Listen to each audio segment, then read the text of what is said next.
Esa es otra pregunta para ustedes. Y la cuarta pregunta es la siguiente. Se habló aquí esta tarde de golpe de Estado continuado y golpe de Estado para aquí y para allá. Bueno, señores, yo les voy a recordar el artículo 41 de la Constitución Nacional y el artículo 227 de la Constitución Nacional. Los aspirantes a ser electos presidente de la República tienen que llenar una serie de requisitos, pero entre esos requisitos hay dos fundamentales. Ser venezolano por nacimiento. ¿Ustedes han visto la partida de nacimiento del señor Nicolás Maduro? ¿Por qué no la muestran? Nadie la ha visto. Y haber renunciado a otra nacionalidad si ostenta doble o triple nacionalidad. Solamente puede ejercer con la nacionalidad venezolana. Que yo sepa, en Venezuela nadie ha visto la renuncia a la nacionalidad colombiana del señor Nicolás Maduro, en función de que la mamá era colombiana. Y la Constitución colombiana así lo otorga, esa nacionalidad también adquirida de esa manera. Eso es un golpe de Estado, señores, si no lo saben. El pretender acudir a unas elecciones para la presidencia de la República sin tener los requisitos y violando la Constitución Nacional en los artículos 41 y 227, eso es un golpe de Estado. Muchas gracias. Y marco violento.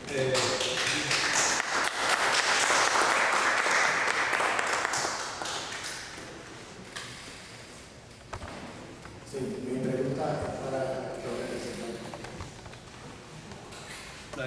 Para los representantes del PSUV. Yo le confieso que desde que se dio la primera marcha en las calles de Caracas, yo he estado allí con una pancarta, nunca más de 10 palabras, y he tratado de ir a todas. Por lo tanto, yo tengo que ser un escuálido.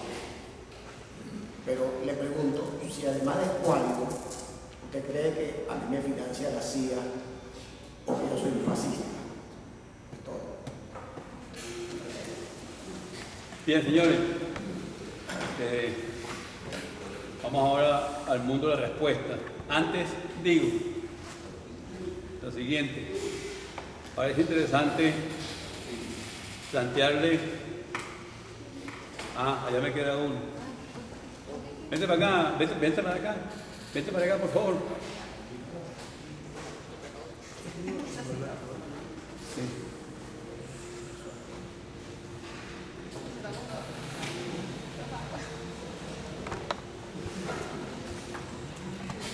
Buenas noches. Le agradezco a Beverly, a Cisneros y a él haber venido aquí, dar la cara y mantener su punto de vista. Bueno, en nombre de Domingo Alberto Rangel, yo les agradezco a Beverly, a Cisneros y a Adela haber venido aquí, dar la cara y dar su punto de vista. Me parece lo más honesto que han podido hacer. Realmente no comprendo por qué otros no vinieron, que han debido también estar aquí. Y en caso de que hubieran estado, la pregunta tal vez se la habría hecho a todos, no a los que no vinieron solamente, sino a los que no vinieron porque están realmente pavimentando su logro para el año entrante, que es la curul parlamentaria. Me refiero a Requesén, a La Bocha, a Vilcas y a algunos otros más.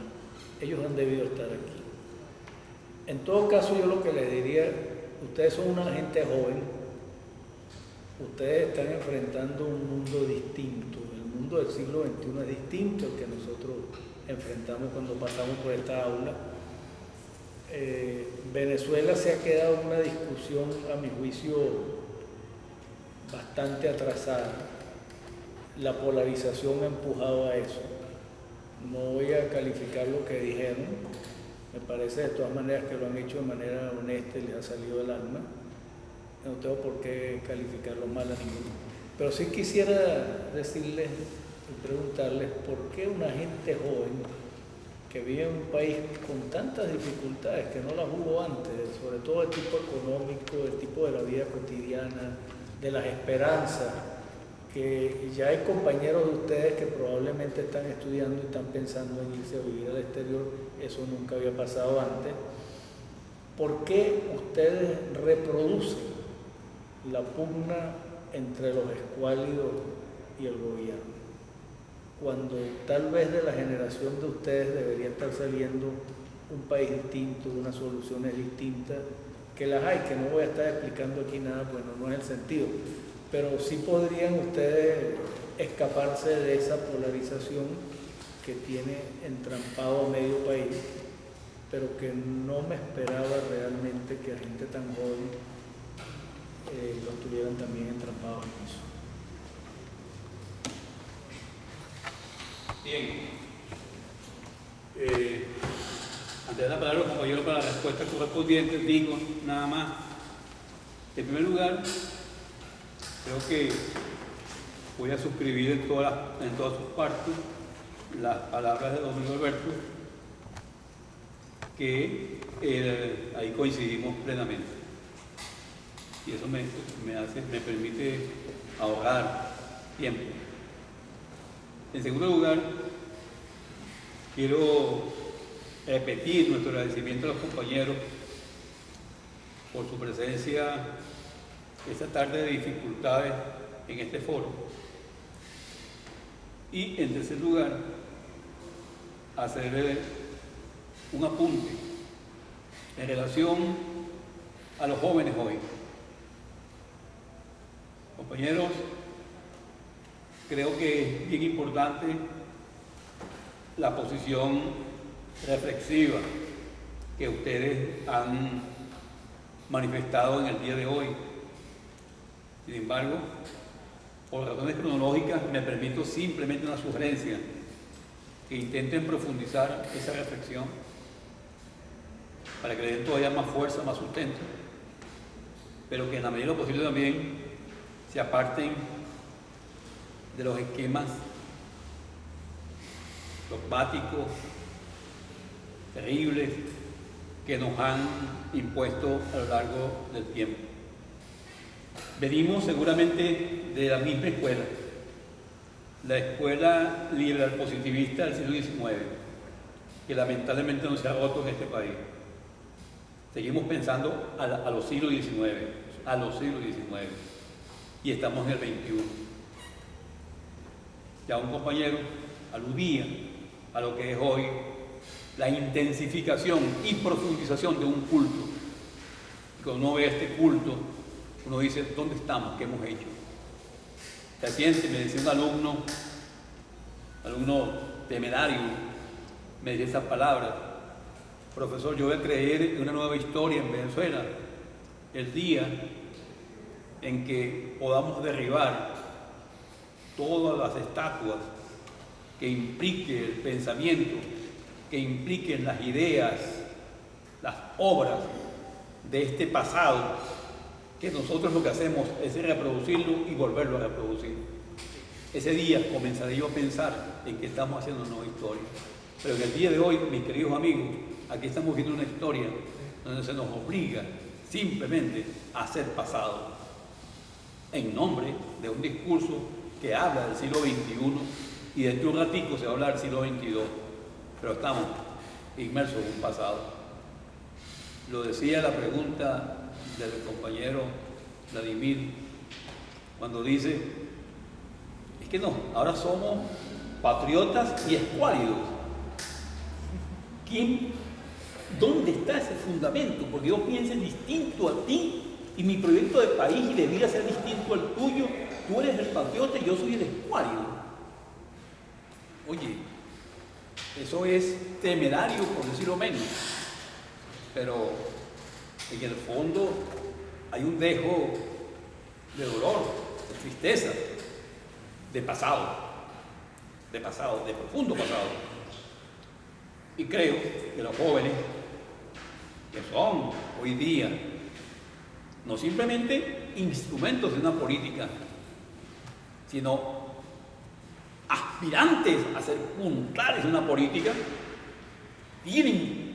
están obligados a dar un salto a ser productores de nuevas ideas.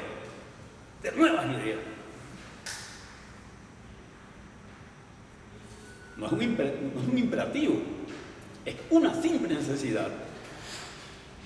Si la juventud nuestra hoy no asoma nuevas ideas, mis queridos amigos, como país estaremos cada vez más hundidos en la trampa del pasado, en la trampa de un pasado que concentra muchas cosas perniciosas, por decirlo menos. De modo pues que simplemente hago esta sugerencia un poco prevalida de la cronología. Uno se prevalece, ya está, a esta altura de la vida queda prevalecido de la cronología y ve en todos los muchachos simplemente pues como algo así como descendientes de uno se da esa prerrogativa. Esa es la verdad, y ustedes lo vivirán en su momento. De modo pues que cuando algún muchacho de estos que yo llamaba para el foro me decían, ¿van a estar los chavistas? Ah, no, profesor. Entonces yo decía, oye, entonces ¿con quién contamos, padre? ¿Con quién contamos? Ah, yo quiero ya discutir conmigo mismo. Y otras veces que he hablado con los chavistas, ah, profesor, pero usted sabe que cómo están las cosas ahorita, vamos a esperar otro tiempo, ¿qué tal? No, vale, vamos a discutir los puntos de vista.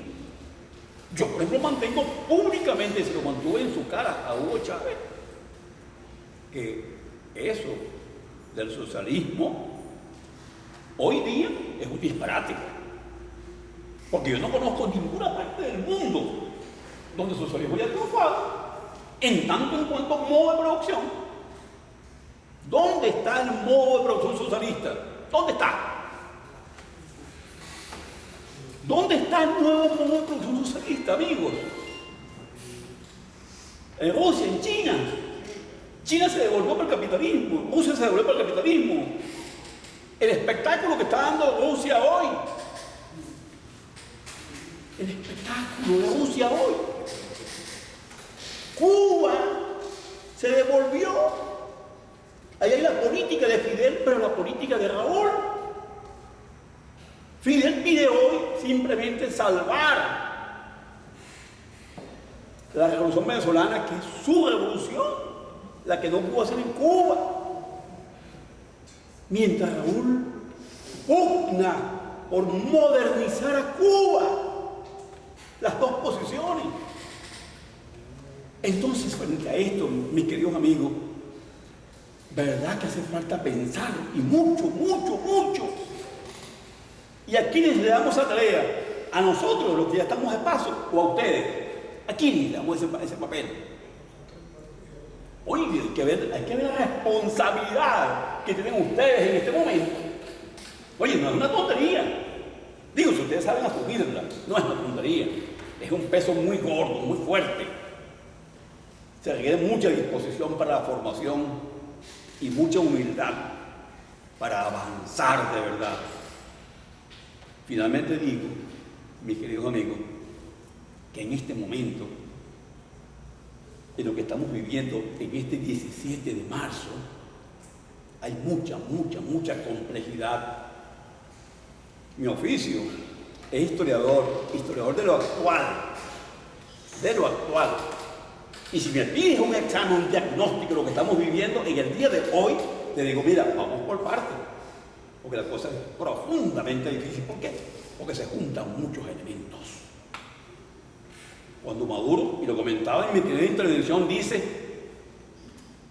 las guarimbas nos han hecho un gran favor, han permitido la reunificación del partido.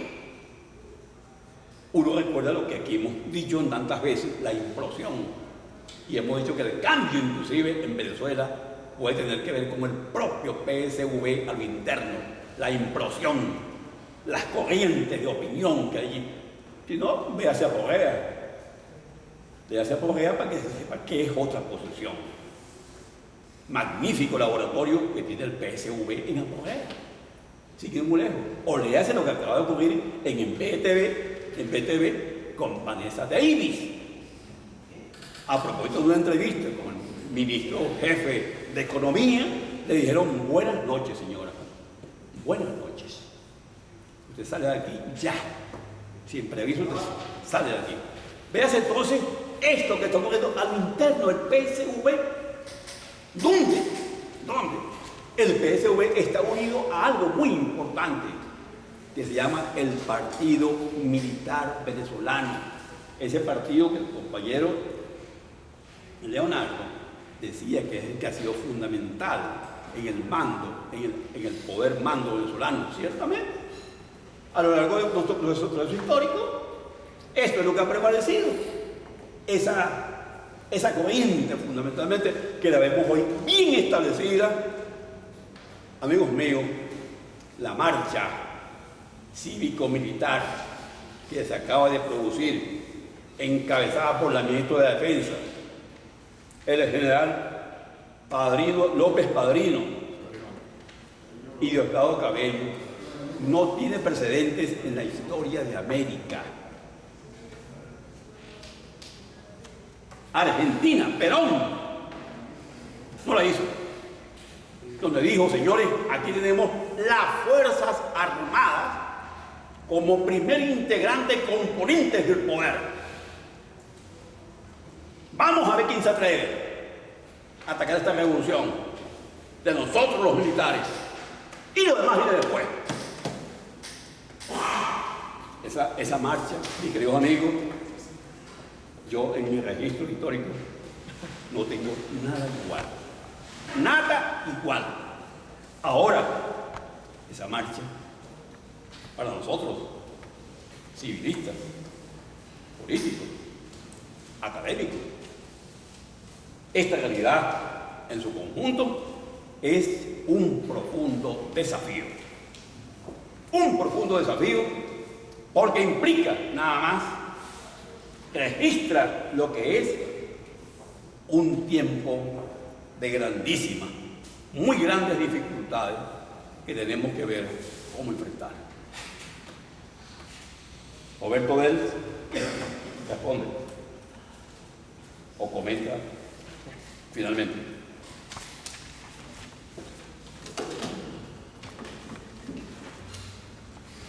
Bueno, comprendo que estamos muy breves con el tiempo. Sí. Por eso responderé puntualmente y quizás dejaré a los compañeros de la Juventud Pesuvista que han venido a responder las preguntas de ustedes. Bueno, ante la pregunta de cómo convencer a alguien dentro de las filas del chavismo, que en primer lugar está convencido en que el comunismo sea el único modelo en el que se puede vivir, es verdaderamente el único modelo donde se puede vivir bien, es el correcto para Venezuela y es imposible, no existe ningún otro. Bueno, ahí no hay convencimiento que yo pueda hacer o que pueda hacer ninguno. Uno se convence a sí mismo, uno se ilustra a sí mismo y se desarrolla sus propias ideas. Ahí, pues de verdad, quedará a las manos de la historia y a la historia que ya se ha vivido, de cuáles han sido los triunfos del socialismo, cuáles han sido los triunfos del comunismo. Porque no es que yo no crea que el comunismo sea malo. Yo creo que el comunismo es bueno. Solo creo que no es posible. Y en esa medida opto realmente por poder vivir bien en esta realidad en la que estamos, con sus carencias y sus dificultades. Ahora, si un hermano chavista puede aceptar que en un país existan varias corrientes ideológicas, pueda aceptar que yo pueda pensar distinto y creer en un modelo económico y político distinto, pueda participar en la política de esa manera, creyendo en eso sin tener que ser discriminado en razones laborales, en razones académicas, por cualquier razón, y tener que ser violentado por esas razones, no tener que ser metido en la cárcel, no tener que ser linchado. Eso es suficiente. Eso es lo único que hace falta. Que se acepte la pluralidad, que se acepte una democracia verdadera y efectiva. Y que se acepte también que las ideas de otros, a pesar de que uno ha ganado por mayoría, las ideas de otros son importantes y deben ser tomadas en cuenta. Si no, la democracia no existe. Concluyo. Leonardo Cisneros responde.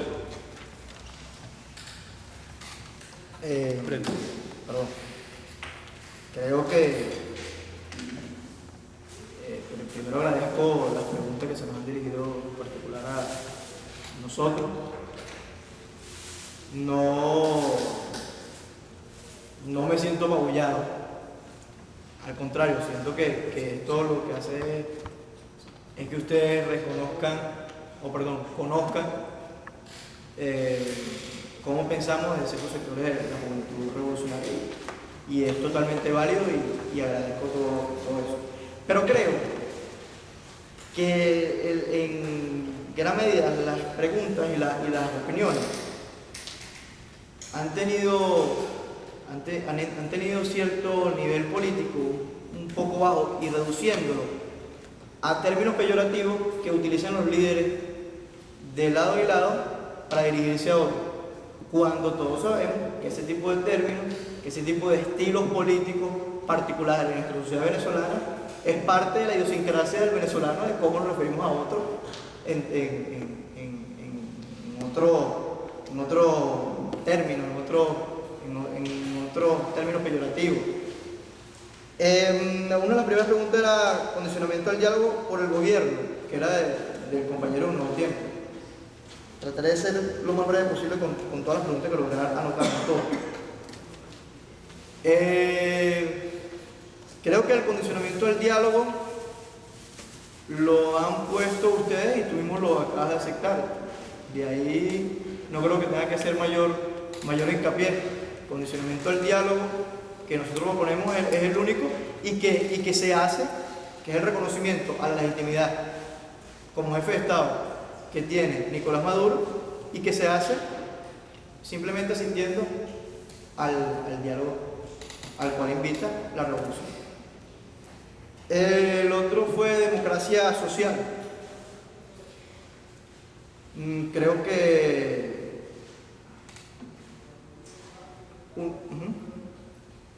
No. Estamos en respuesta. No hay. No hay, porque está respondiendo. Imagínate. Hablar de democracia social es primero irnos a los orígenes etimológicos de democracia, que es democrato, el gobierno del pueblo. No sé si especifica allí en algún manual griego el término de las variables de la democracia. Sin embargo, para no ampliarnos mucho en la cuestión, Un Nuevo Tiempo forma parte de una fracción de Acción Democrática que plantea una democracia social bipartidista que no permitía la inclusión y la participación de los sectores políticos de la sociedad. Lo dejo allí para poder responder las demás. Si quieres afuera, podemos. Acceso de la oposición a la administración pública, que lo decía, ¿cuál es tu nombre, Iván? Ramos. Todos sabemos que hay gran parte de personas que no son afectas a nosotros, pero que tienen una gran capacidad técnica para llevar una administración pública y que están en la administración pública. De repente hay un caso particular, que es tu caso, y que de repente tú conoces otros casos. Como 10.000 más o menos. Como 10.000 más. La administración pública son 1 millón, 2 millones. Sí, de repente, bueno, respeto el caso particular, sin embargo, la lista Tascón fue promovida principalmente por Ismael C., que ahorita es dirigente político de la oposición. Ya me dijiste que no estás de acuerdo con él. Sin embargo, decir que hay una persecución administrativa en las instituciones públicas a la oposición, de repente habrá sus casos particulares. Pero yo que trabajo en la administración pública, conozco ampliamente personas que no están con nosotros y que tienen una gran capacidad técnica que están en la administración pública. Y como yo conozco varias personas que están trabajando y de hecho nosotros, o yo en lo particular, he tratado de reconocer esas capacidades técnicas, incluso he ayudado al acceso al trabajo de ellos por una u otra condición económica que tengan. Sin embargo, eso es particularidades que no van al caso de la macropolítica, de la política con P mayúscula, que es la que estamos discutiendo en este momento. La violencia ideológica, mira, hay distintas formas de expresar la violencia simbólica, la violencia como hecho delictivo y la violencia ideológica. Eso lo preguntó usted, ¿verdad? Él hizo referencia al golpe, a la intentona de golpe de Estado del comandante en el 92, etc. Hay distintas formas y de hecho se dice que la guerra es la utilización de la política por otros medios. Sí existe una violencia ideológica, sí, no violencia ideológica como tal, sino violencia bajo una concepción ideológica de imposición, que se da cuando ya las posiciones son tan antagónicas y las posiciones de encuentro, el diálogo, son irrenunciables a todo tipo. Y se ha mostrado a nivel mundial incluso. El otro tema era la derecha y la izquierda, cómo se ha parcializado el país. Yo creo que es momento de repolitizar el país. Yo creo que el hecho de que haya parcialidad política de bando y bando es totalmente sano, siempre y cuando se sepa abordar en el marco de la democracia, del diálogo, de las ideas, del debate. Otro de la cuestión, financiamiento de la CIA, por ahí preguntaba, creo que era usted. No, yo en lo particular no hice referencia a que las bases, a que la espontaneidad de muchas personas de oposición, con un descontento válido de nuestros errores, sean financiados por la CIA. No lo he dicho, ni tampoco lo reafirmo de ninguna manera, porque sé que no es así. Sin embargo, hay parte de la dirigencia política que responde a intereses transnacionales. Sin embargo, no creo que las bases de lo particular estén financiadas por el Pentágono y todo aquello.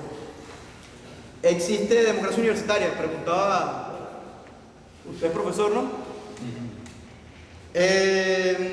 Bueno, usted mismo dio la respuesta. Creo que la democracia universitaria, creo que habría que aperturar todo un debate amplio de si es razonable que los profesores tengan mayor porcentaje de votos que los estudiantes, por toda la argumentación que hace el gremio de que ellos son los que permanecen en la academia, que son los que forman a los estudiantes, etc. Pero bueno, ahí habría que aperturar un debate. Yo en lo particular considero que más allá de la continuidad de ustedes, también está la continuidad de los empleados administrativos, de los obreros, etcétera, que también mantienen el funcionamiento de la universidad y que también tienen derecho al voto. El problema económico del Estado, sí es del Estado, pero en el Estado no es solamente el gobierno. El Estado implica empresas privadas, el Estado implica instituciones autónomas, etc. Sí es un problema económico de todo el Estado, que tiene errores y ha tenido y lleva la conducción en mediana medida, como lo había mencionado antes, el gobierno, es verdad. Yo no sé si ustedes han escuchado, incluso los dirigentes de la oposición, incluso el diputado de COPEI, Pedro Pablo Fernández, que hace una explicación bien objetiva de cómo ha venido evolucionando la economía venezolana. Para eso yo recomiendo Hundiendo el excremento del diablo, que es un libro, Juan Pablo Pérez Alfonso explica en gran medida la cuestión. No quiero argumentar más porque son pocas las preguntas, afuera podemos discutir. Masificación y calidad académica, lo preguntaba a usted, ¿no? Yo decía que no representaba una alternativa a las universidades y la masificación estudiantil, de la educación, perdón, que se ha hecho desde la revolución. Sin embargo, es una opción. Ahora, a partir de la masificación, ¿cómo empleamos la calidad o cómo mejoramos la calidad de la educación que se ha masificado? Hay otro debate.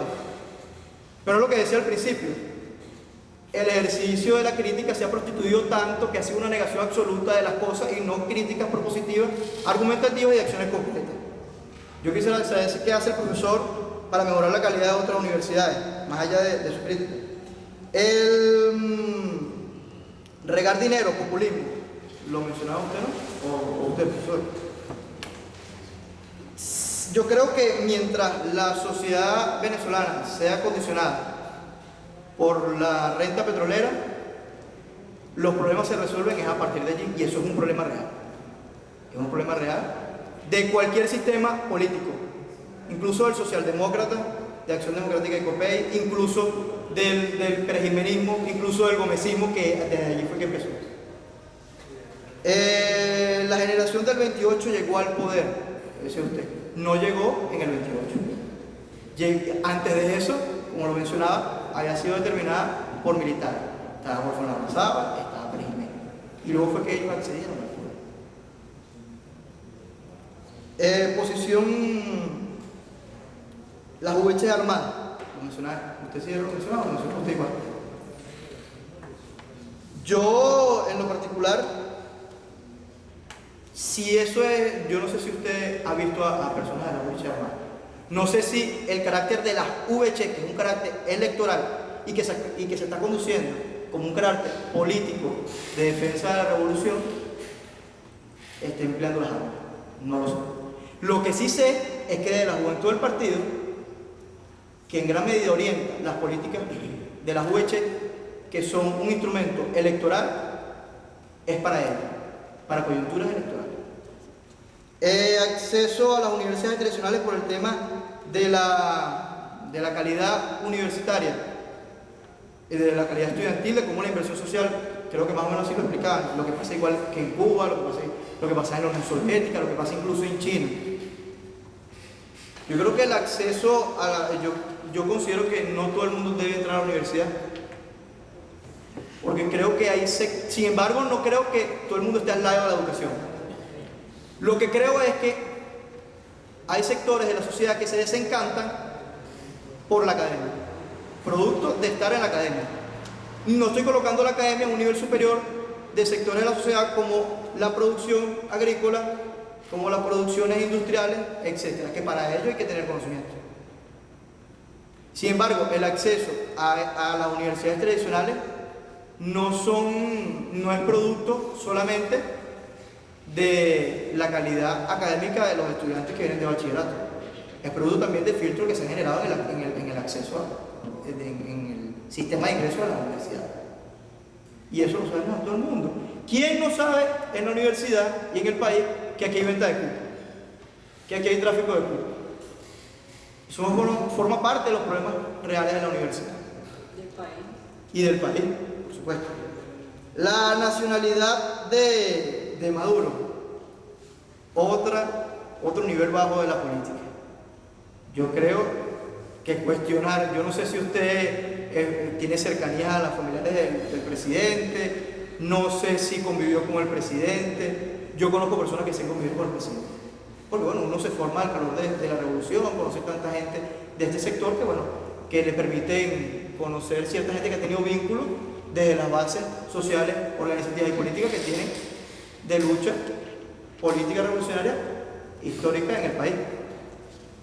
Pero yo creo que eso no es decir que generar esto o incorporar esto como elemento de debate a los grandes problemas que nos está afectando a la sociedad y al país, creo que es una politiquería absurda, totalmente absurda, de prestigio al presidente, cuando la realidad es que la discusión se da en el plano político, en el plano ideológico, en el plano económico, en los problemas reales del país. El aprovechamiento de la coyuntura, el señor Domingo Alberto Rangel, sí, él explicaba más o menos la cuestión. Yo creo que sí hay un aprovechamiento de la coyuntura por líderes universitarios, que eso no es ahorita.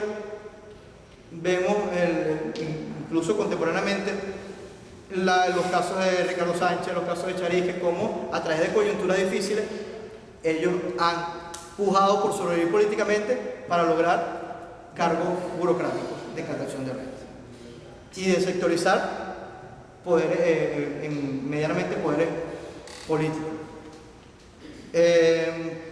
Problemas que no se daban antes, decía el compañero Don Miguel Rangel. Casualmente, cargo un libro de Simón Sáenz Mérida referente a su padre.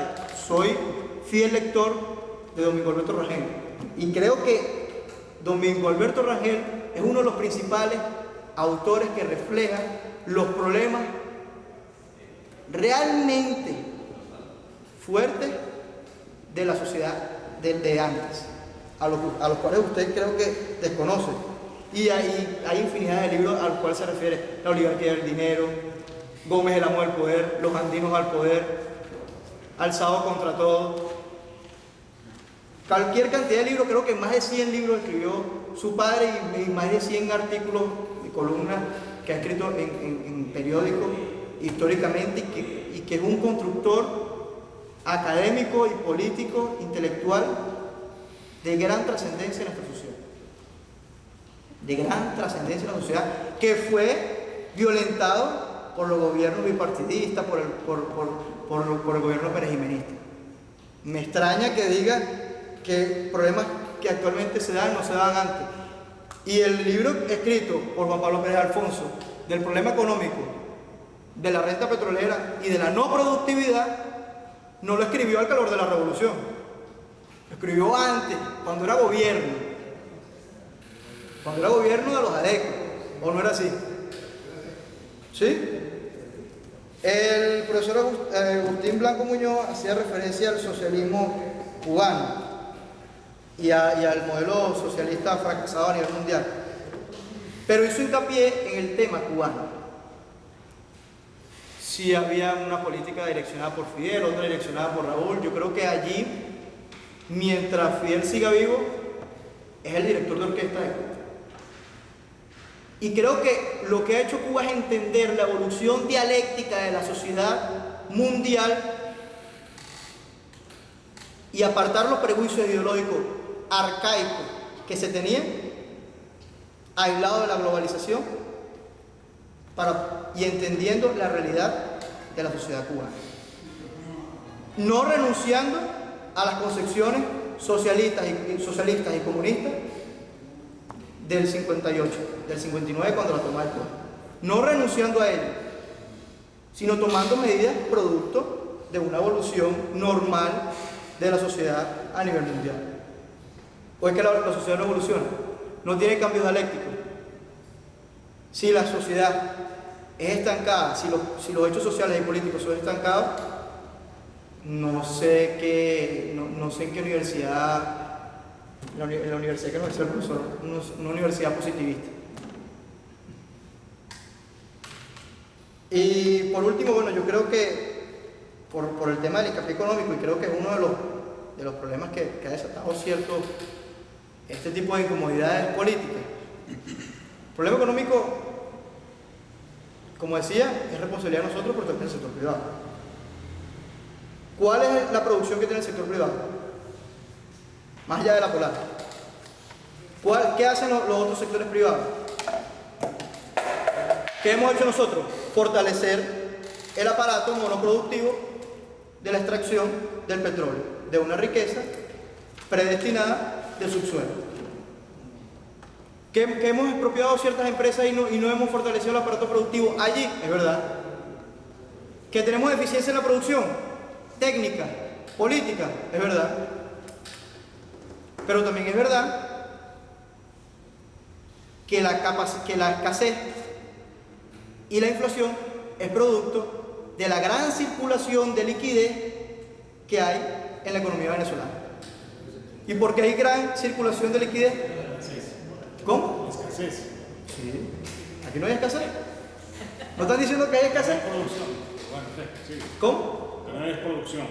También. Bueno, y a eso me estoy refiriendo. Bueno, ¿la escasez de dónde viene? De la producción, de que no se produce. Y de que a pesar de que se importa y se sobreimporta bienes de consumo, como existe el tema de la gran circulación de liquidez y la gran capacidad de demanda que tiene la población venezolana, que tiene nuestra economía, se emplea en el acaparamiento. Ahí está Ana Karina Silva, que estudia economía, que puede explicar los elementos un poco más técnicos. ¿Qué hemos hecho nosotros? lo que hemos hecho es ampliar el Estado, decir al Banco Central que reproduzca más moneda y fortalecer la liquidez que hay en el mercado. Y es un error, porque hay que fortalecer el aparato productivo de la sociedad. Pero lo fortalecemos desde la crítica, lo fortalecemos desde la guarimba, lo fortalecemos desde la politiquería de la nacionalidad o no la nacionalidad, o lo fortalecemos especializándonos en temas técnicos para fortalecer el aparato productivo de la sociedad. ¿Cuántos científicos, cuántos estudiantes del área de ciencia y tecnología se están graduando y están generando conocimiento para el país? Es una pregunta que hay que hacer. Hay que hacer una evaluación estadística. ¿Cómo conducimos, cómo el Estado, no hablo del gobierno, el Estado, conduce políticas para que el sector académico de la ciencia y la tecnología se fortalezca para poder fortalecer el aparato productivo? Yo creo que son temas que se tienen que dejar en el tapete. No amplio más porque creo que me tomé un poco más de tiempo. Disculpen a todos. Aplaudo el espacio, aplaudo esta iniciativa, aplaudo las preguntas que nos hicieron, agradezco las preguntas que nos hicieron. Y yo creo que este es el camino verdadero, el camino de las ideas, del debate, pero del debate que conduzca a las acciones concretas y que no quede en la simple crítica. Gracias.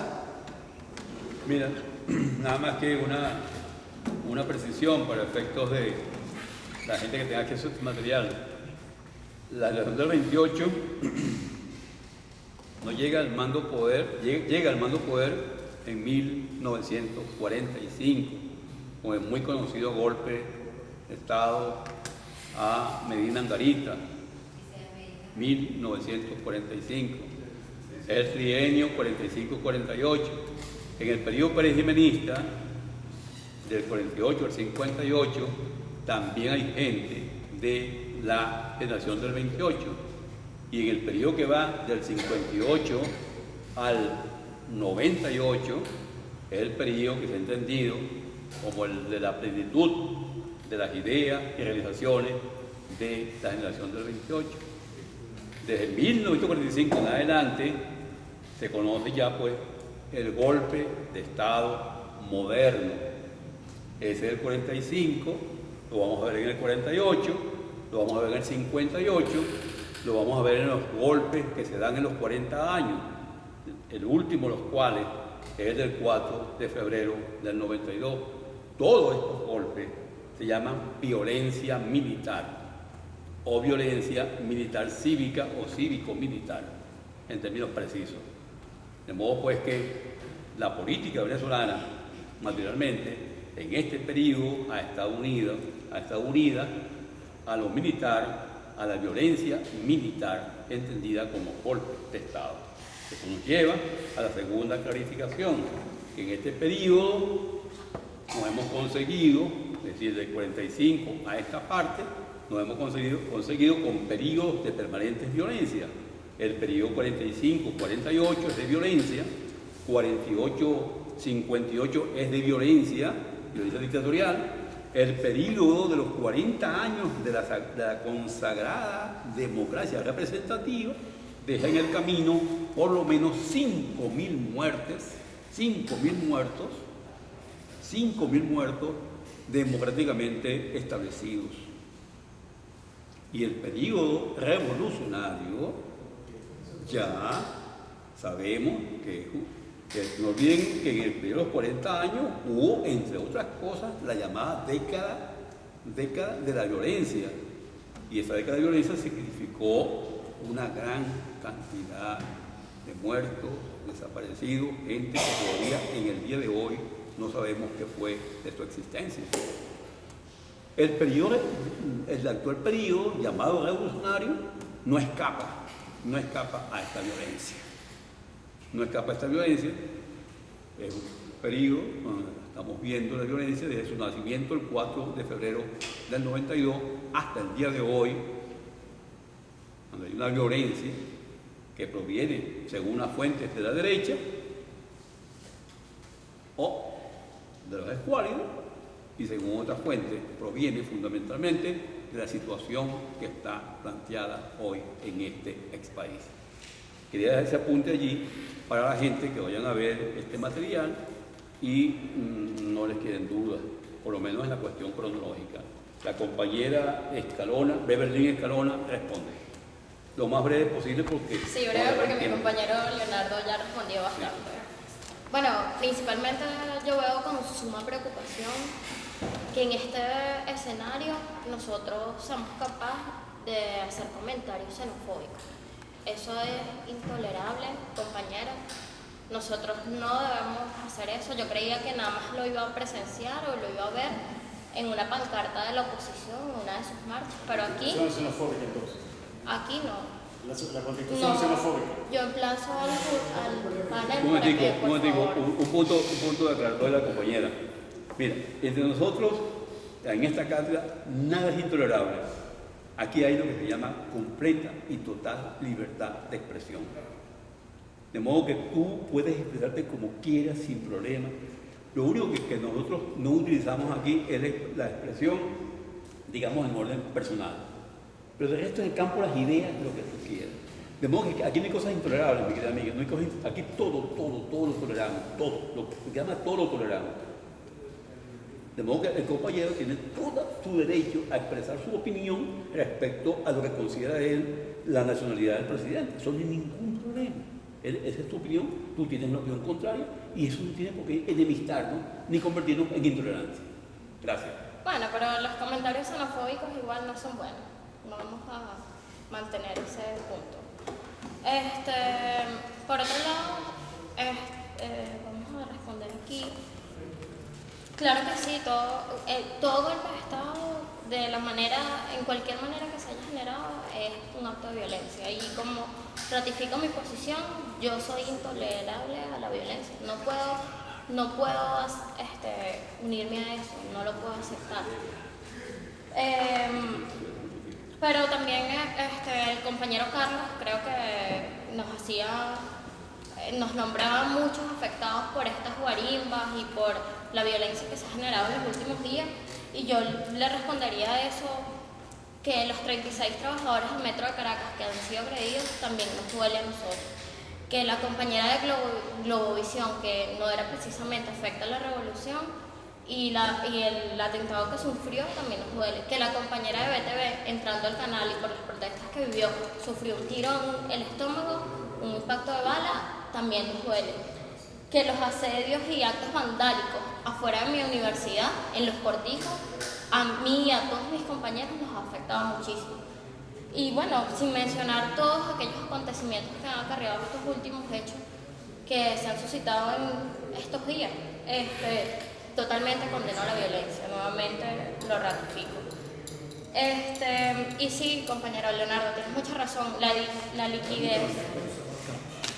¿Dónde está? Búscalo, Andrés. Ok, la circulación de la liquidez precisamente ha sido un daño muy grande a nuestro país, pero eso ha venido acompañado de la fuga de divisas.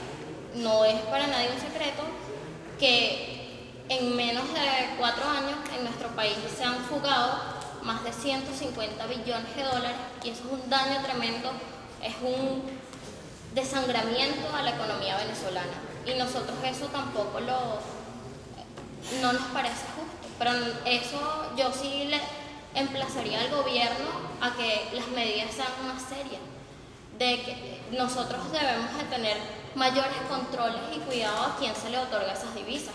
Y realmente el problema de la economía no es del gobierno, es también de los empresarios que reciben esos dólares. Y bueno, aquí no vamos a dar nombres ni apellidos de quienes lo reciben, pero eso es uno de los grandes problemas que hay en nuestra sociedad venezolana. Una pregunta muy importante que hacía el compañero Domingo Alberto, el papel de los jóvenes. Yo tampoco comparto en que nosotros seamos instrumentos de ningún partido para reproducir lo que ellos quieren, o mejor dicho, para que ellos se mantengan en el poder. No, claro que no. Es difícil para los jóvenes en todas las etapas de la historia mantenerse y lograr en algún momento obtener el poder para transformar la sociedad. Nosotros, desde nuestros espacios donde nos conformamos, hemos tratado primero yo lo puedo decir porque vengo de allá, de Petare. Nadie espera que de Petare salga una joven, sobre todo por el tema de ser mujer, a dar la cara por la revolución, a participar en estos debates, ¿no? Es difícil cuando se tienen problemas de vivienda, es difícil cuando se tienen problemas económicos, y sin embargo